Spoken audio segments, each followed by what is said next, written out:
negotiation for me are not something we should even dare do at all. If you negotiate with bandits, the money they've been making from kidnapping and killing of villagers and farmers, and the money they get from the harvested produce, is enough for them to continue acquiring arms. So when you are negotiating with them, on what basis will you be sustaining them? It's not as if it's difficult to arrest the leader, but it's a political way of the sitting governors to allow these things to happen. That's why the leaders feel that they are untouchable. And they can boldly come to town and tell you they are negotiating. It shouldn't be. So the most important thing is don't negotiate. Encourage security agencies around you to go out in full force. How much do you pay to those who are kids in trying to do this thing? These are the motivations you are supposed to put in place. How many state governors have insurance package for those who start deploying to their state? So instead of giving money to bandits, deploy this, give life cover insurance for the families or the officers who are at the war front or the people fighting the bandits. You give it to the police, give to the army, give to the air force, give to all these agencies. They will be motivated to move in and do better than what we have today.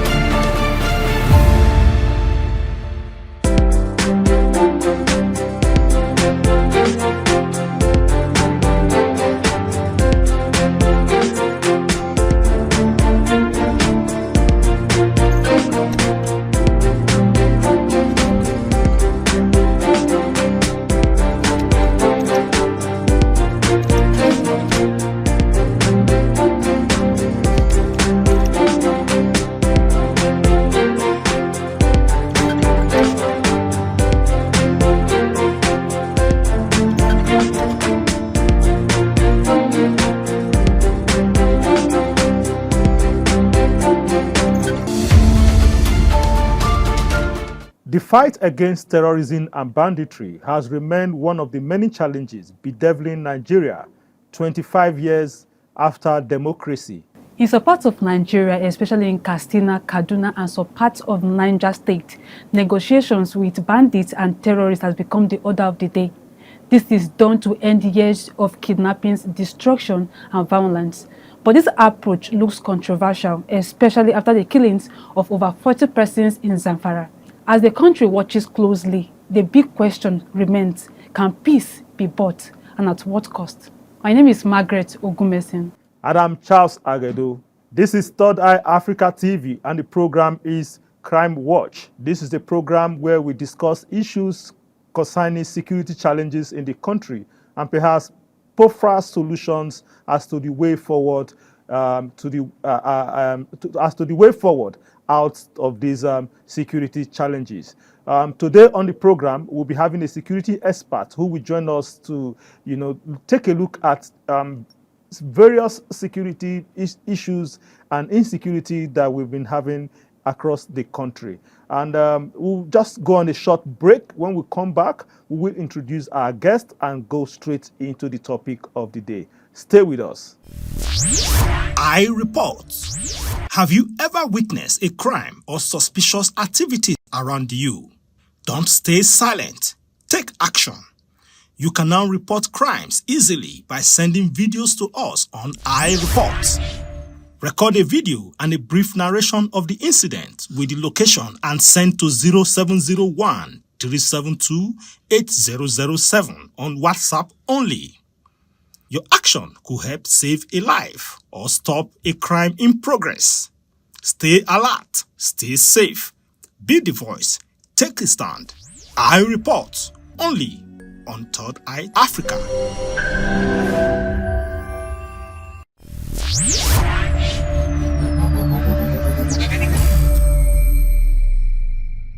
Welcome back from that short break. We are going to go into the discussion segment right now. We have a guest in the studio in the person of Dr. James Van de Vaar.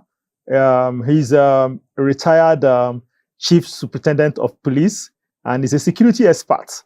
And he'll be joining us on this particular edition to take a look at the continuous insecurity in the country. And precisely, we want to focus our attention on the recent negotiation with bandits and the killing of police officers in Benue State. Dr. James, you are welcome to the program. Thank you. You're welcome, sir.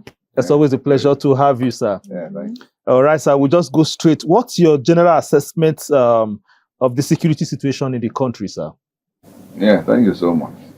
You know, security is a very broad term, and you cannot just define it in the context of what is going on in the country, as that being safe or being moderate or being high. But in some states, I can agree that yes, the tension has a little bit gone down, like in Nasarawa State and Taraba. Then when you look at issues in the northwest and northeast, and if you go to Borno State, it is still there. Because Boko Haram has now resurfaced with bombings and then attacks on military formations. Then you come to Adamawa, you discover that it has drastically gone down. You hardly can hear any bad news there about insecurity again. You go to states like Bauchi and Gombe, they are relatively calm. Then when you go to Yobe, Yobe is a bit better today, unlike what we had before. And then you come to Jigawa, Jigawa is still better than what it used to be. Kano has always been safe, just within some areas of concerns within the miscreants, that we may call them. But when you go to Zamfara, Zamfara is not as turbulent as it used to be because the army has moved in powerfully now, and that covers Kebbi. So when you do general assessment in the north, it's Borno and Sokoto that are a bit on the higher rise now, and then Zamfara and Kebbi are also a bit challenging. But generally, I can assess that the insecurity is a bit better now. Security is improved. There's a lot of movement also, and some people are going back to farms. So Katsina has been a turbulent place. It has never come down the way one would expect, looking at the kind of caliber officers that we have around there. But I'm sure with time it will still go down also. So generally, I can say that the security agencies are doing a bit better now than what we used to be before. Okay, so following the killings in over 40 persons in Zamfara State and the 8 bodies of police officers that were recovered in Benue State, and just today we just heard one policeman was killed in Kwara State, and so many people are abducted. Can you really say, following the negotiations with bandits and terrorists, can you really can peace be bought in Nigeria, and at what cost can peace be bought in Nigeria? Well, negotiation for me are not something we should even dare do at all, because they can't give you the desired peace we're looking at.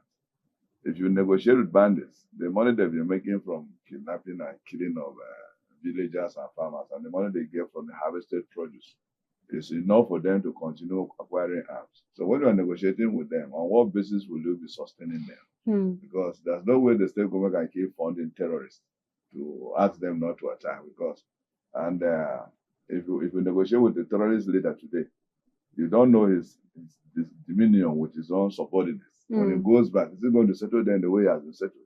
So you will discover that you will start having splinter groups within those groups that you want to negotiate. So negotiation is just a waste of time. The most important thing is that intelligence should be emphasized, and then decisive action should be taken, where the movement into the forest where these people are should be massive. It shouldn't be a thing of just taking 2 battalions, number of policemen, and maybe some civil defense. It should be something that you well coordinated attack. If you want to rout out the terrorists from our forests and lands, it's something that you must sit down and plan. Very meticulous plan. It's not just about asking one commander in the state to continue doing what he's doing, because manpower is not enough, weapons are not enough, and then the intelligence that you want to get to discover that some of the bandits have relations inside towns. So they can always pass information to them about troop movement and whatever. So when you are negotiating, you are not negotiating for peace. You are negotiating for more groups to now emerge among the groups that you are negotiating with. So you can't get the desired peace. But one of the bandits leader was quoted saying that if you kill 10 of my people, 20 others will come out. Yes, agreed. 20 others will not come out. That was just an empty threat. Because if you continue killing, you take out the bandit leaders. Those who are inside the trenches will always know that it is not good, safe again for them to be there. So nobody will want to join. Everybody wants peace, even the bandits themselves. They want peace. So for the man to tell you that if you don't negotiate and you continue attacking them, there will be no peace, just a fallacy. Because once you are killing them and their subordinates see that even the leaders are killed, even the juju that they have on them didn't protect them, most of them will no longer want to do it. And once you are captured and you are treated like a bandit and you are a terrorist and you are killed, I think a lot of them will no longer be there. If you now deploy the air power and then take on the ground troops and police to move into the forest with enough tear gas, by the time you smoke them out, they'll be picked. And once they are picked, you discover that you decimate a lot of the bandits that you are talking about, including the leaders themselves. It's not as if it's difficult to arrest the leader, but it's a political way of the sitting governors to allow these things to happen. That's why the leaders feel that they are untouchable. And they can boldly come to town until they are negotiating. It shouldn't be. If you look at what happens in Benue, where the late Ghana was lured out of his hiding place, and he came to town to negotiate and get amnesty, he was killed, and with some of his own subordinates. And that is what has triggered what we have in Benue, mostly from the Zakiba Bandits. If you do the same operation in the north, where you can capture most of these terrorists and then eliminate them, most of these boys will no longer want to go back because there will be no coordinated person that can give them this kind of instructions to go on an attack. They know that these things are not going to work. And mind you, they have armorers. So once we're able to get one and they know where their weapons are kept, it's not every time they carry weapons in the bush. So you'll be able to get to the armorer and dismantle it. Then you also go to those who are supplying arms to them and those who are financing. Because this money they collect, they use it for something. So, and where do they keep the money? It's not just all in the bush. Some people are keeping it for them. So if you're able to get to all these kind of people and then route them out, and you are able to also kill some of the bandit leaders, yes, negotiation will come afterwards, but not now. Okay, now strategically thinking, I'm worried with the spate of killing of uniformed men, security personnel by these terrorists and bandits. Like my colleague has rightly mentioned, the missing police officers that were missing for some days in Benue State, that their body were just recovered, 8 of them. And we are having another report in the news today that another police officer was killed in Kwara. So do you think the approach of the security agencies is what is exposing them to these killings? Well, first of all, my condolences to the police force and the families of the loved ones that have died. It's one of the supreme prices we pay when you're in.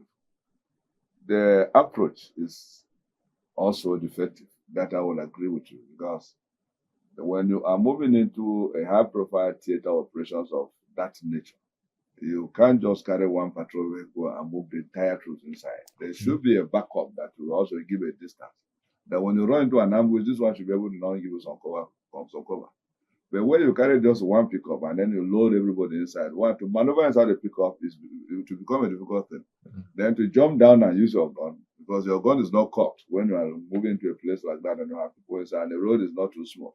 You apply safety first, and you are not expecting that maybe at the point where this attack started will also happen there. But it's always good that you should be able to give a cover to those who are moving ahead of you. Now, when men come under an ambush of that nature, you are trained on how you can disembark from the vehicle. But mind you, in this vehicle, you have civilians also there. So they are not given the kind of training that you have. So it will become difficult for you to also keep within the line of defense that you've been taught, how you can get down when you are under an ambush, and then what you will necessarily do when you also get down from the vehicle. So you are either running into the angle where the people are laying down to ambush you, or you are running the opposite side. Now, maybe in their case, they were on both sides of the road. So it was even difficult for them to go through. And I think the first person that was caught was the driver. So when the driver was picked out, it means the vehicle had no control again. So it became an issue of you trying to see how you can jump down from a moving vehicle or allow to now capsize. And if you are lucky, you can escape. But unfortunately, all of them were caught and they were eliminated. Now, those who were eliminated, this issue happened between Katsina and Zakiba and Dako in Taraba State. Now, these are not two forested areas that you cannot also see what is going on there. But then, where was the backup that can get to this point? From Katsina to where this thing happened was about 30 kilometers. And there was no other vehicle that was close by to not give them that support. Now, if they had followed them immediately with a pursuit, they would have been able to save some of them, or pick some of them alive or wounded and rescue them to the nearest hospital. But the evacuation couldn't happen until the evenings of that day when more men were not drafted to that place to go and do combat search. So it is the tactical approach that I would also feel that is a result of what we saw, the unfortunate incident in Benue. In Kwara, you discover in the last 3 weeks, we've been hearing of this negative news of new terrorist group that has been terrorizing people. And these locations are known to everybody. Yes, Kwara has some level of very thick forest. But if bandits knows the location very well, we can deploy the air asset to not do surveillance for us. And this air asset, want to do the surveillance. You can do today, do tomorrow, do the third day. And then you now discover that maybe consistently by 11 in the night, they're in one place. Or by 6 in the morning, they are in one place. You just pick a time that you feel you really want to strike. So if you're able to now identify their hideout because you are flying over them, and then you can notice some movement, because mind you, every aircraft has night vision goggles. So you can pick movement at any given point in time, whether in the forest. Now, if you're able to identify all these things, then that is when you can come back and plan. Plot this on the map, and then look at the accessibility of the place, the terrain on the place. Is it rugged? Is it wetlands? Is it whatever you know that cannot hinder your smooth movement? You can sit down and plan, and then see the angle you can approach the location from, and then the kind of weapons you can deploy. But in the context of this, Kwara has now become the burning spot within the North Central now, as against Kogi that we used to know. So if we are not able to contain Kwara, it may spill over into the Yoruba states that are bounded with Kwara. So it's also a red flag that we should be able to contain what has started the Kwara, so that it will not spill over into other adjoining states. And then we can only do this by very efficient intelligence gathering, and then the willpower that we have to contain this. So I know you said you are not an advocate for negotiations, but we've seen several cases where a state government will negotiate with these terrorists or bandits, and they will still end up attacking maybe that particular state. So what in the case where there's still an attack, what do you think that state government should do? That's why I said it's not necessarily negotiate with them, because if you negotiate with the leader of Group A today, and he goes back and tells his men that we have agreed not to attack again, the boss may tell you, okay, how much do you negotiate for each of us? No, some states they've adopted it as maybe what they want to do as their approach in solving. That is the thing. The states adopted this. Which of the states is successful in this kind of negotiation? There's no state. So there's no basis of negotiating at all, because the Nigerian quest for pecuniary gains is so high that even armed robbers themselves knows that they will not see peace once they rob and succeed. And that's why you see them fighting among themselves when they go home to share their rages. So the most important thing is don't negotiate. Encourage security agencies around you to go out in full force. How much do you pay to those who are kids in trying to do this? And these are the motivations you are supposed to put in place. How many state governors have insurance package for those who start deploying to their state? So instead of giving money to bandits, deploy this, give life cover insurance for the families or the officers who are at the war front, or the bandits fighting, or the people fighting the bandits. You give it to the police, give to the army, give to the Air Force, give to all these agencies. They will be motivated to move in and do better than what we have today. And then procure vehicles that have very good communication systems. For officers to know that if a vehicle is 10 kilometers away from me, I should be able to understand what is happening, where he is, and then the exact location. You can have Google Vision maps that can tell you the exact location of all your patrol vehicles are there, and you can see them in real time on your system. So when you have all this put in place, people will be happy to not risk their life to move into wherever you had these bandits. But when you don't do this, by giving them money, they will keep attacking, because the more they attack, the more they get money from the state governors. So there's no basis of doing negotiation with them at all. Right. Okay, there is no basis for carrying out negotiations with bandits. That is the position of our security expert in the studio. And in the last 15 minutes or thereabout, we've been, or 20 minutes rather, we've been discussing the security situation in the country with the security expert in the studio, in the person of Dr. James Van de Vaart, who is a security expert and a retired chief superintendent of police. We'll take a quick break, and when we come back, we'll move our attention to still security-related issues, but from another perspective. Don't go away. Stay with us. I report. Have you ever witnessed a crime or suspicious activity around you? Don't stay silent. Take action. You can now report crimes easily by sending videos to us on I Report. Record a video and a brief narration of the incident with the location and send to 0701 372 8007 on WhatsApp only. Your action could help save a life or stop a crime in progress. Stay alert, stay safe, be the voice, take a stand. I report only on Third Eye Africa.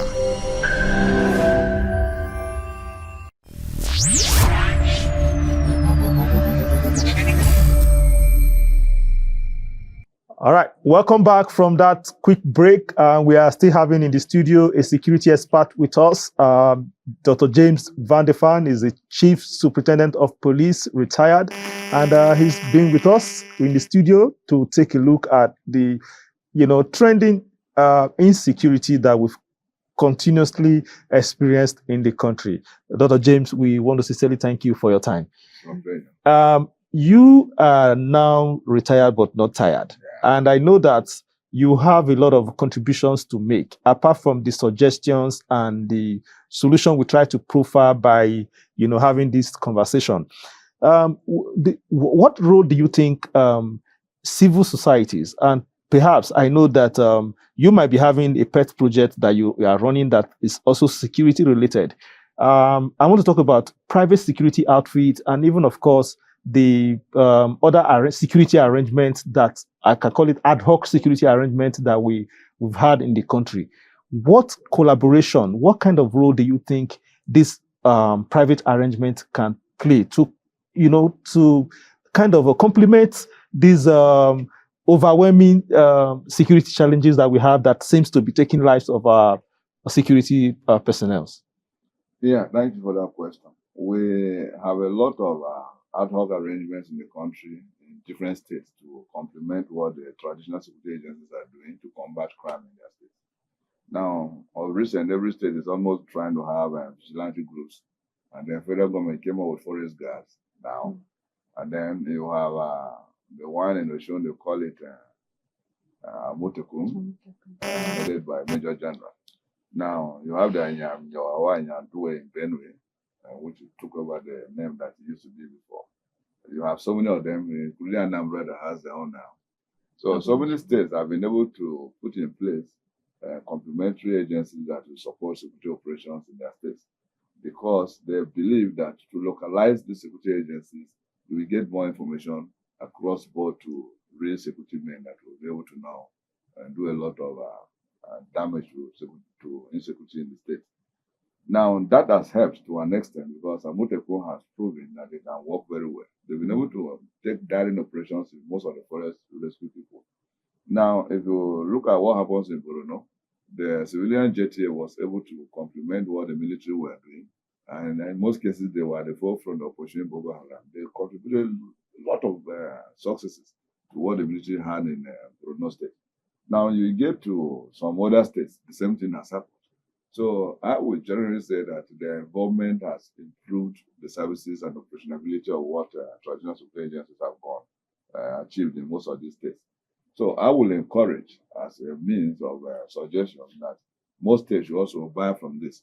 And then shouldn't be something that they will not use for political gain. It should be what they can actually use in timing the threats that their men and women have in villages.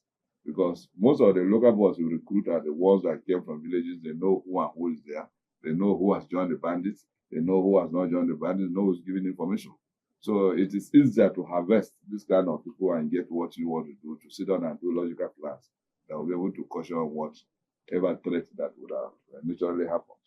Now, apart from that, you have a lot of NGOs that are into gathering statistics on what goes on, how certain attacks are taking place, where and when. It is true most of these NGOs that you are able to also know the names of the key actors that are involved in banditry. And then they also take an analysis, do analysis of what happens in the Sahel region, vis-a-vis in Nigeria, how these people are coming in. So those information that you read from a number of NGOs that operate on security helps a lot in trying to also plan what the security agencies should be able to do. Now you read about what goes on in the Sahel region, what the states are doing there. If there are sustained attacks there, you will surely know that they will be moving into Nigeria. And when you start there, they're moving back to the Sahel region. So most of this data is what you get from NGOs. So it's something very good that has been able to assist the security agencies in planning for future development and future counterattacks. If you also look at the international NGOs, that is where the problem comes. If you go to other countries, you have limited operations of international NGOs to get to certain levels. But if you go to the Northeast and Northwest, you discover that international NGOs will fly a helicopter from the theater operation, maybe in Bruno, where they have come to assist the military at the war front. And then the same helicopter will be seen flying into the direction of the bandits. So you are not too sure whether they are moves. They are trying to give information to the bandits, the location of the military, the total number of the men they've seen on the ground. And maybe they will have cameras that will capture the kind of weapons and then their locations where you can plot. And then that is why it is easy now for bandits to use drones that can actually pinpoint the location of the military. And that's why the army has consistently been saying they don't want certain NGOs to operate in Nigeria because they are operating as most. But nobody has taken them very serious again because of political will. So the way we allow certain NGOs to operate is also risky for our security. They may be helping, but then they also compromise. And then we should listen to what the military is saying, that they don't want them to operate certain levels of services within the Northeast and Northwest. When we do that, we should be able to have some sanity. Okay, so what you are saying is that there should be some regulation in terms of NGOs' activities around those areas. That is exactly what the military also has been canvassing for. Because you can't treat a soldier here that you lift him to a location of safety, and then you go back and they lift Boko Haram to where they want you to take them to. And then in the name of you trying to do humanitarian work. What kind of humanitarian service are you giving to someone who carry arms against his own citizens? And then you want to go and give him some level of support. It shouldn't be. It shouldn't, because we're giving him the same privilege that you are giving to the military and the other security agencies. So, and these are the men that you are trying to suppress, that they shouldn't cause mayhem for the civil population. And yet the NGOs are giving them some level of support. So it shouldn't be at all. So you think they have been very effective in fighting insecurity? Very, very effective. They are not very effective because some NGOs are very, very good in trying to do this because they provide third-level services to security agencies. But some of them, again, now compromise in trying to do this kind of activities. So they are not effective. Okay, sir, from your own, as a professional, do you think government needs to also find a way to partner with professionals like you who have left the service, who still have some form of maybe advisory roles or even some structures to support the current security architecture we have in the country?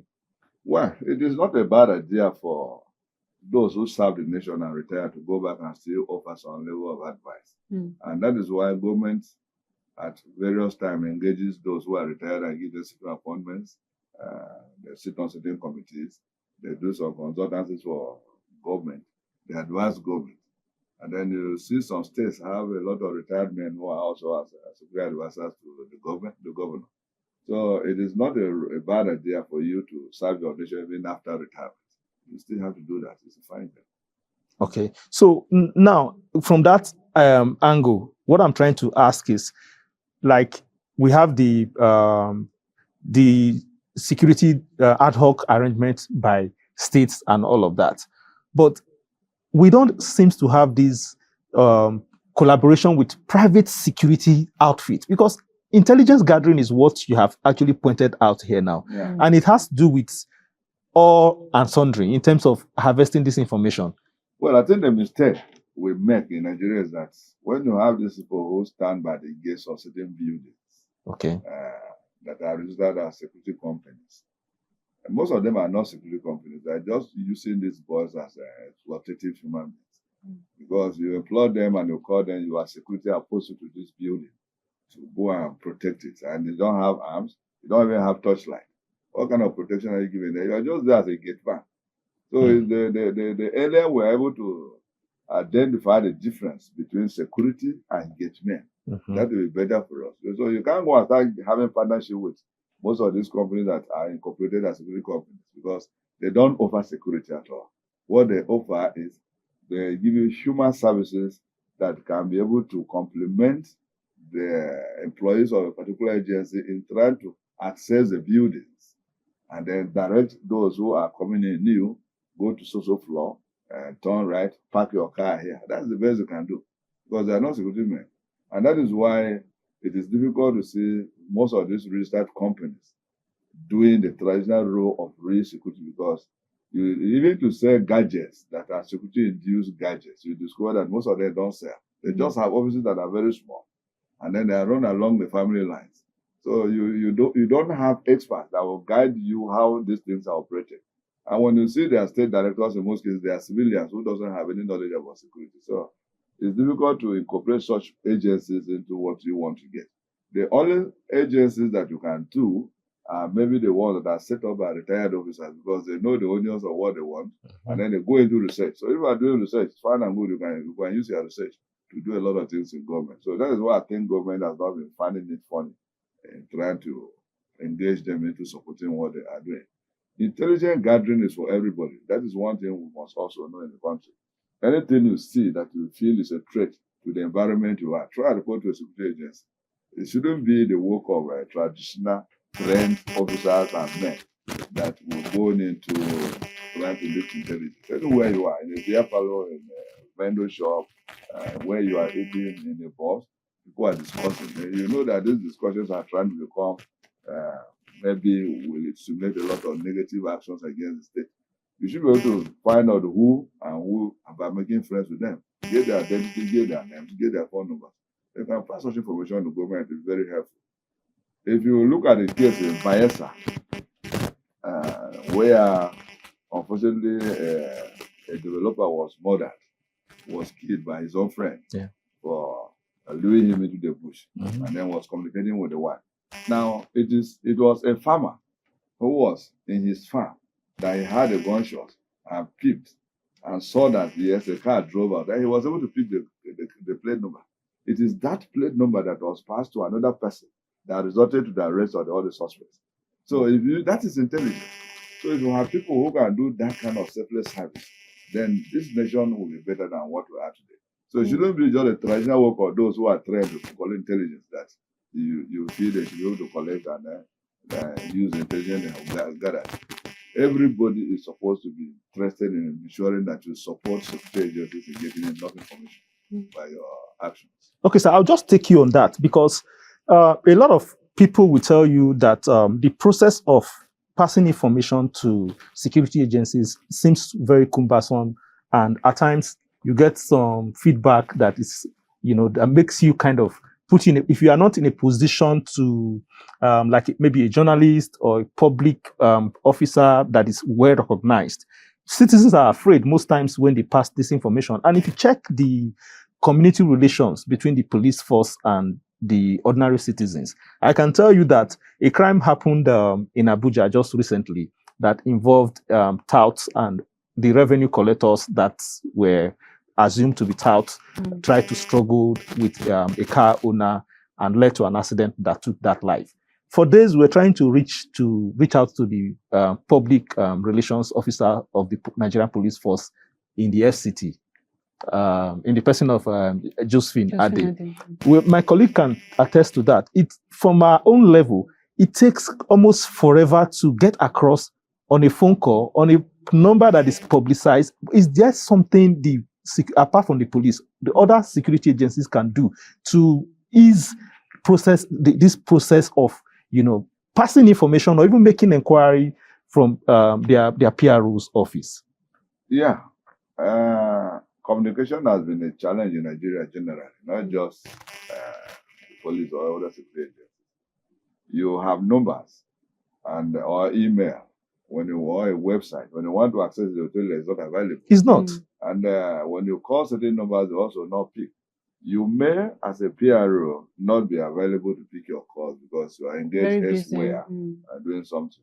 But if you send a text message, and it's not returned, then that amounts to negligence on the part of the PRO. But I know that she has been doing a very meticulous job in the state of from the time she came in. I was having when she came in as a PRO, and I left, she's still there. She has been really doing a very good job. But you know, because of the enormity of the jobs in Abuja, you may not know whether she is somewhere attending to a committee or she's somewhere attending an interview or she's somewhere arranging for interrogation of suspects by the Commissioner of Police. He has to cover all these things. Or he's wanted in Zone 7 to go and also cover a very important event on behalf of the police force. So PROs in the police really do a lot of jobs. But that is not withstanding. With the number of manpower we have today, it is better to decentralize most of these things so that every state should have a public relations officer that can engage with journalists directly, take questions, then pass on to the leader, who is the head of the department, to not respond to them at an appropriate time. When you don't decentralize it, and you now allow the work to be for one person, there's no way you can get efficiency doing your job. You may try to do it, but you can't satisfy everybody. So I think the police should also take a look at that. But apart from this, if you look at the first PRO, there are a number of lines that are out there for you to reach out to the public, and then the public can reach out to them. Even in commands, you have operational lines that you can call for emergency. So if they can replicate that in PRO office, then it will be fine that people should get to know who to talk to when they have emergency or when they want inquiries about a particular topic. It shouldn't just be that only the PRO. A DPO should be able to be allowed to give information on something that happened within his or her jurisdiction. Same with an area commander. But when you centralize and giving out information on issues by only one person in a command like Abuja, then you can't get the best of that person at all. Because it will be overwhelming. You can try, but it will overwhelm you. So the most important thing is if you go to the website of the police, you have community relations, you have people that are supposed also to take complaints from the public and then address them. Even when you have issues with the police in a division that your case is not well handled, there is an office now that you can talk to, that they should be able to call the DPO and then get back to you and then tell you what is the result. So when you explore all these areas, I think it is good that you get more information on what you want. But generally, information in Nigeria has been what we are battling with first. Today, with the advent of social media, you can see faster information than when you are relying on traditional media of apparatus like your own here. Because people can snap with their handsets. That is one character that I have also noticed. That when there's an accident or a negative thing that happens, rather than go to rescue, everybody just there filming. And when people are fighting, people filming just to send. And when they hit somebody down, you discover that your intervention at that point will can save the life. But rather than separate those who are fighting or want to take videos, take the videos and do TikTok and do whatever so that we can get followers. So the mentality we have towards social violence of this nature is not too good. Because we even love to see when people are dead on the ground. You start filming them to post. And then you see comments that will follow, you will just feel very sad.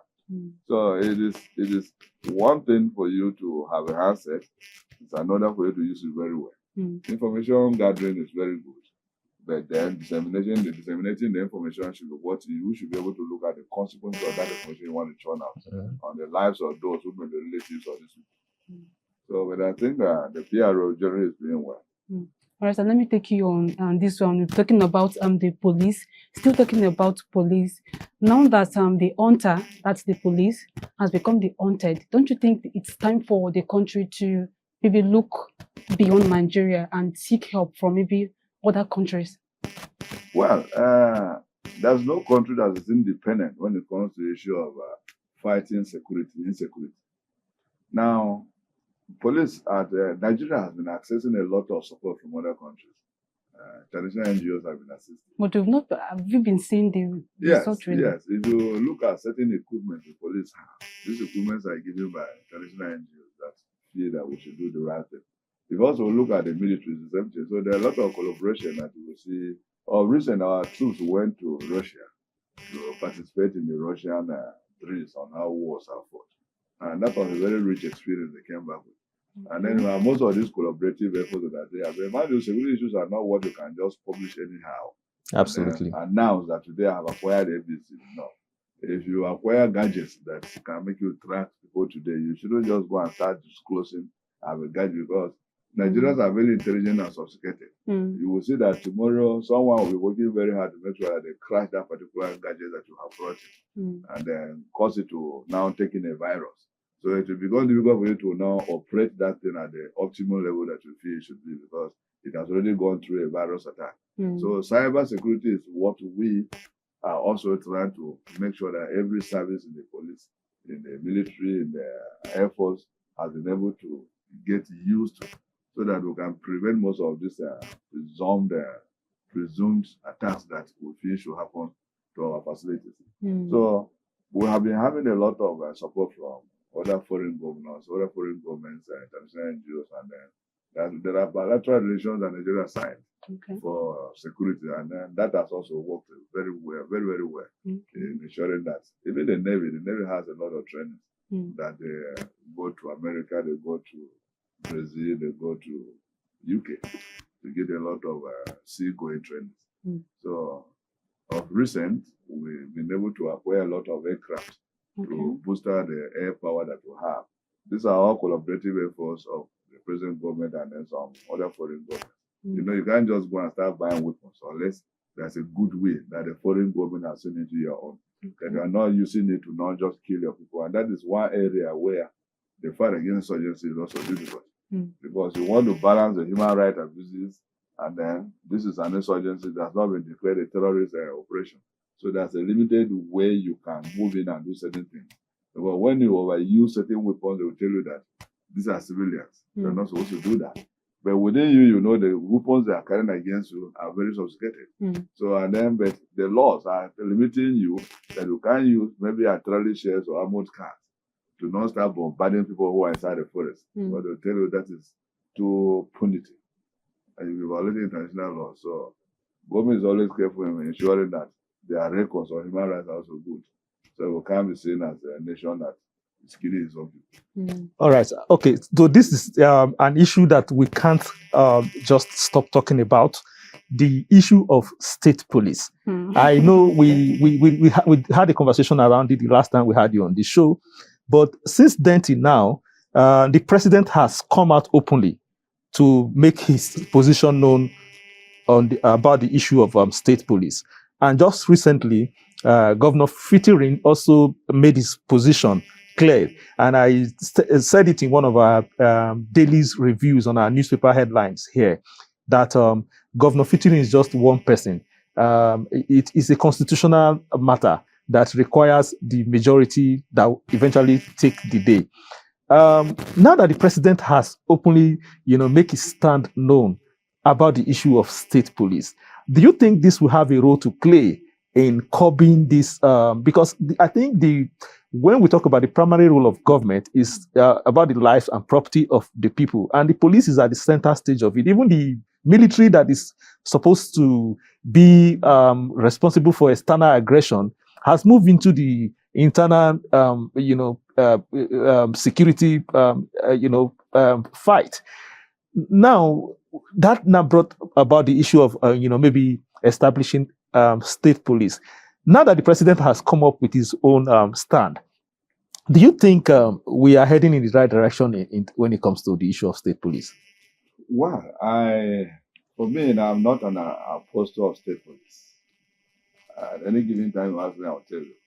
It's not a bad idea, but our mentality does not fit into having the state police for now. Because tribalism is so rooted into our psyche that if you have a state police, let me take from my own state, Benue State. If you have state police in Benue, and you have an issue in Nasarawa that happens like in Yerwata, where some people were killed. The police in Benue, who are indigenous police in Benue, that are state police, are not under obligation to take orders from the state police commander in Nasarawa State. Okay. And there are boundaries that limit the operations of a state policeman to go beyond the boundaries of the state.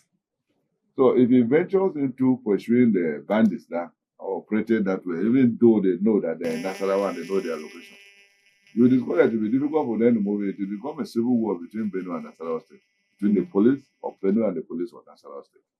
But the federal police have operational guidelines that even though you are a police officer in Abuja, you are a Nigerian police officer, you have one Nigerian CPs who are in states answerable to the general police here.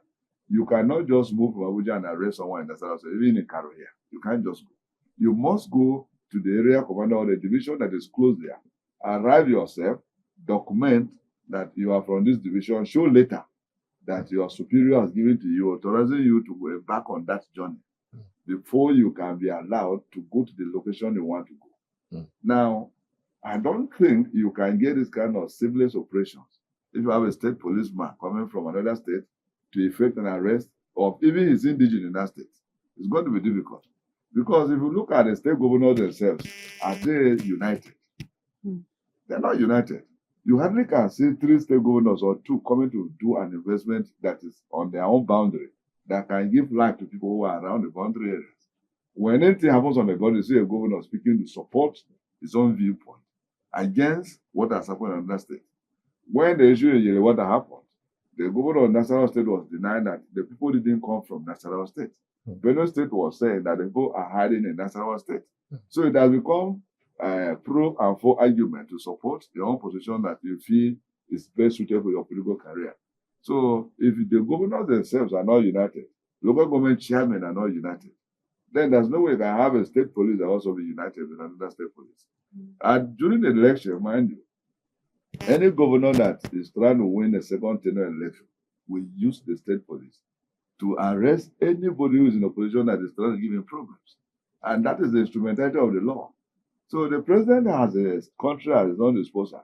The National Assembly is there to make the laws. And the National Assembly can amend the law that will not create state police. Man, this has to go to all the 36 states of the Federation for House of Assembly to assent to it before it can become a law by the president.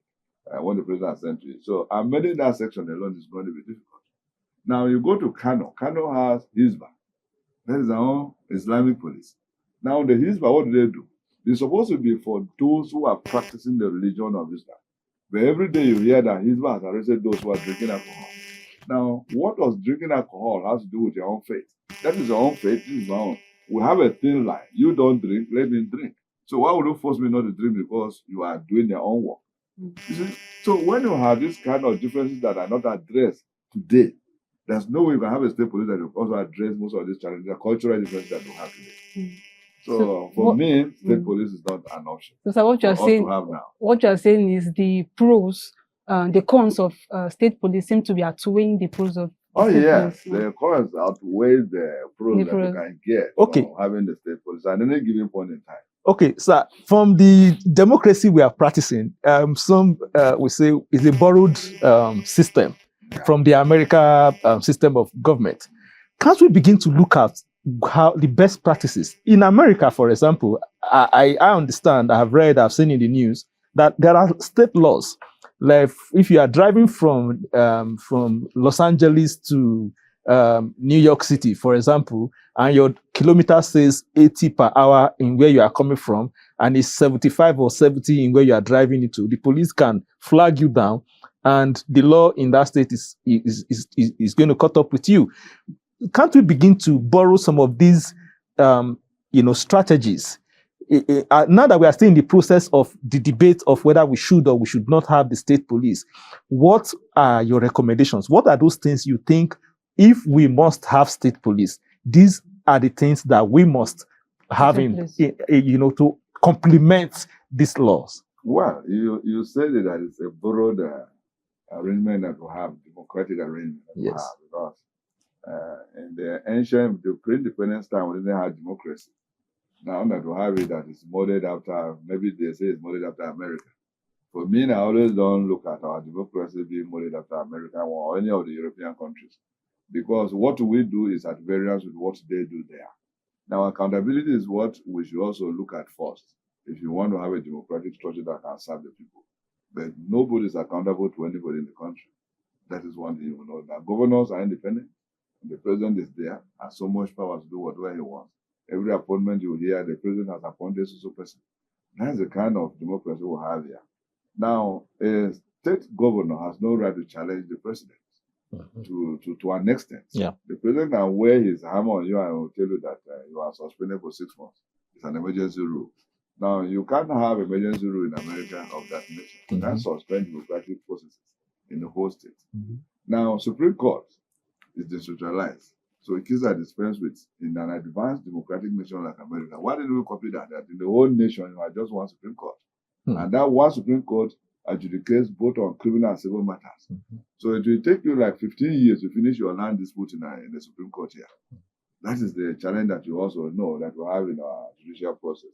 Now, when you have a government of our own time, and then you now want to compare what we should have, just as you are giving an analogy of the marriage that you can drive. There, the system once you are crossing into another state that has a variant law from where you're coming from, you are warned that your speed limit should be this. And then if you are trying to go above it, there's an alarm that will come peeping in your car, and then you see that you are beating the speed limit. And then the third one, that is when they can flag you. And then the cameras are there working everywhere. As big as Abuja, cameras were installed around Abuja, but they never became operational one day. We still see police officers hanging around too. How do you do? Even the traffic light that you see, does it work effectively? It doesn't, because in the afternoon, once the rain starts, you see policemen trying to control traffic. Yeah. And then it's our mentality to even obey the traffic law. It's not just there. So if you are looking at the state police in the context of today, and then you're looking at agencies that will enforce it also, it's not going to work. That I will give you for free. It will not work. Now, if you also come back to administration of good governance, now, we have been practicing the present democracy from 1999 to today. If you look at the total volume of inflows from federal government to states, every state would have been like California that you are making reference to. But you don't have single investment to show that a state that existed from 1999 to now has one single factory that can help the rural people to not have value for what they are producing on agri-farm. Now, you don't have anything to show in terms of road that connect the local governments to rural areas. You don't have anything to show in terms of light. How can you be fighting to have electricity, a stable electricity in Nigeria today, when you have so much water bodies in Nigeria that can develop dams?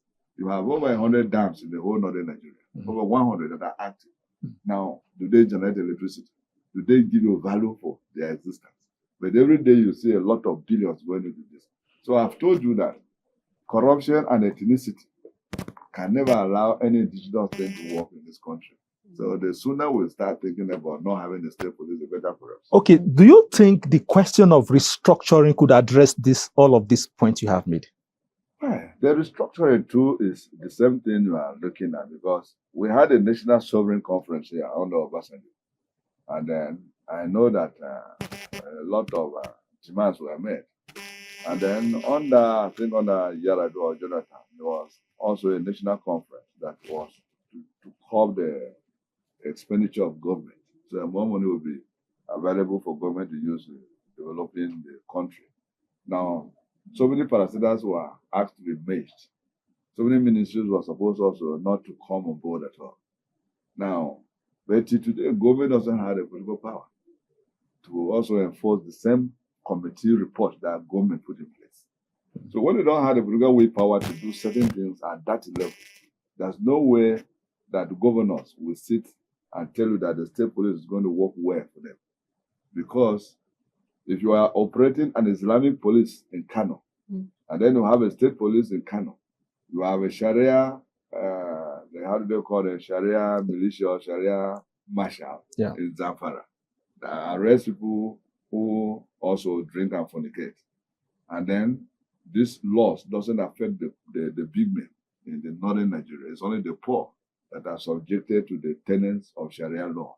Now, when you don't when you discriminate in application of laws, and then you bring in a state police again to add, the yoke on the civilian population will be too much, and one day they discover that they'll be revolted. When you are prosecuting people who are involved in corruption in northern Nigeria, why not take them to Sharia courts? So that there they can be dealt with, because they swore on the Quran. But once EFCC or police or whoever wants to investigate anybody from the north that is rich, they don't take them to Sharia courts. But why will you spend so much money to now build Sharia courts that can only be used for the poor? It shouldn't be. Selective justice. So when you have a state police, you are still having the state police that can oppress the poor. Most of these states are the tenants of the governor. And that is why it is not something that we should be talking about. I think is a very good place to anchor it at this point to sustain that momentum. I like the point you have clearly raised, and I hope the authorities involved are listening, and they will have a lot of points to take home from the suggestions and the solutions you have proposed on the show today. We must want to thank you at this point, Dr. James Van der Vaart, who is a retired chief superintendent of police and a security expert, who is always, irrespective of his busy schedule, honor our invitation whenever we want him to come and give us an insight of the security situation in the country. And we must thank you again sincerely for being a part of the program today. Thank you for having me too. And that is where we are going to be calling it a date today.